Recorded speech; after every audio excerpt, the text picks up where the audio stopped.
Hey, this is Shawn Austin in conversation with Joe Leary.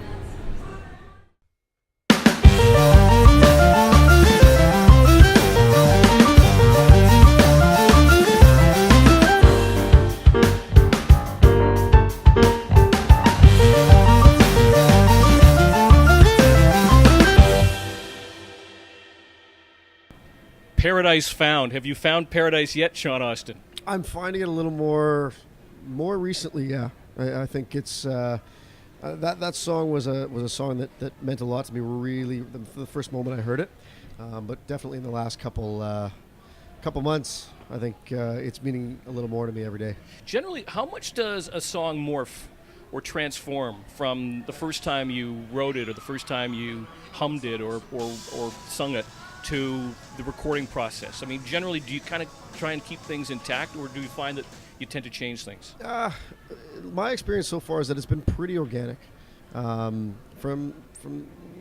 any song that whether we write something or it's a song that's pitched to us, it has to resonate with us first. It has to resonate with me as an artist. It has to be a song that I kind of listen to, going like, "Damn, like I should have wrote that." And then progressively from that moment on to the point where it records, it's going to change a little bit. But I think the essence should always kind of remain the same. And Paradise Found stayed very true to its roots right from the start. And now just me being able to, I've performed it quite a bit now, and it's done a lot more than we ever expected it to do. But it just comes from just because I'm more comfortable with it now, it comes from a deeper spot even more now. Your music is described, your voice is described as soulful and sultry. Is that fair? I think so. I mean, it's to me that just means it's real, and I come from the bar and restaurant scene, and I'm very used to doing the long 3-4 hour nights, and I'm known for my grit and my rasp in my voice, and that's just that comes from a lot of Jack Daniels and a lot of not treating my voice very well. But I think naturally it's one of my signatures and kind of lends to my sound. Anybody on the way up has had audiences of everything from one, or I should probably say from none to 1 to 100 and beyond. Does the bigger the crowd jack up the performer more, or does the smaller the crowd give you more opportunity kind of to mess around and sort of branch out a bit? The crowd is definitely everything, but it doesn't necessarily, it's not size that matters. It's just the energy that you're getting. It could be two people. If they're right in it and they're loving what's going on and they're feeding you energy, you'll give it right back just as if there was 15,000 in front of you. Is it easier in front of 15,000? Maybe, just because there's more people to pull from. But I wouldn't say, so far in my experience that, the numbers don't matter as much. It's just if the room's there to party, we're going to give it right back. You were, I guess, if I can use the term, discovered by Dallas Smith, who is a pretty big, substantial artist in his own right. Yeah. Does it kind of really help you in your career having him as kind of like your big brother overlooking your career? Yeah, I mean it's invaluable to have that kind of mentorship, especially as I'm getting a chance to take a step at the next level. It's and like any business, I think who makes a difference just to make the inroads a little bit easier. But that being said, when you get a chance like this and you're working with guys like this, the bar gets raised a little bit higher.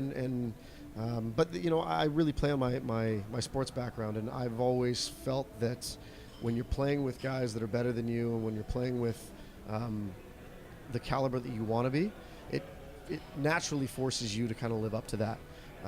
So 2017 has been probably one of the largest musical learning curves of my life, both creatively and on a business sense.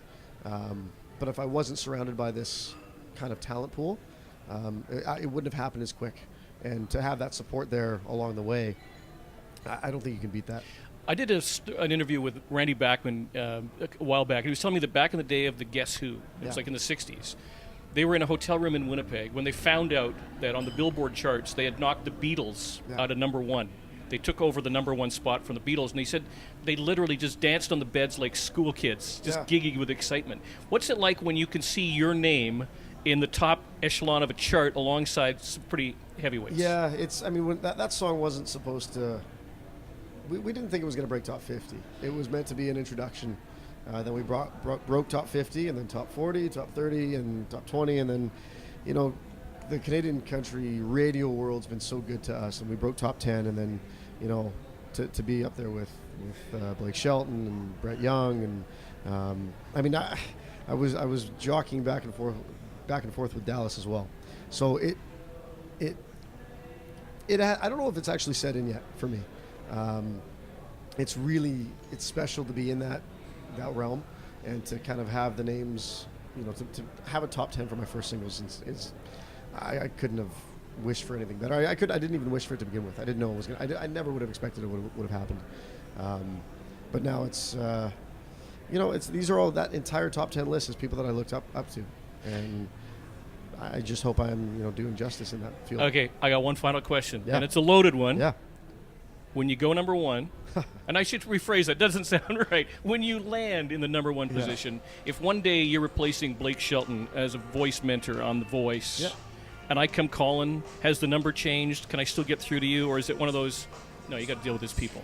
My whole life up to this point has been based on relationships and personal relationships. I think from a very young age, my family's just instilled keeping those relationships strong and always staying very humble and very grounded. So no, my number won't change if I was ever lucky enough to get to that level. But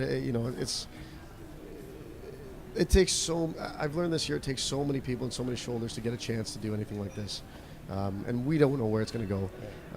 But the last thing I would ever do is turn a back or a shoulder to somebody that's helped me along the way, because it's without fans, without supporters, without friends, this doesn't happen.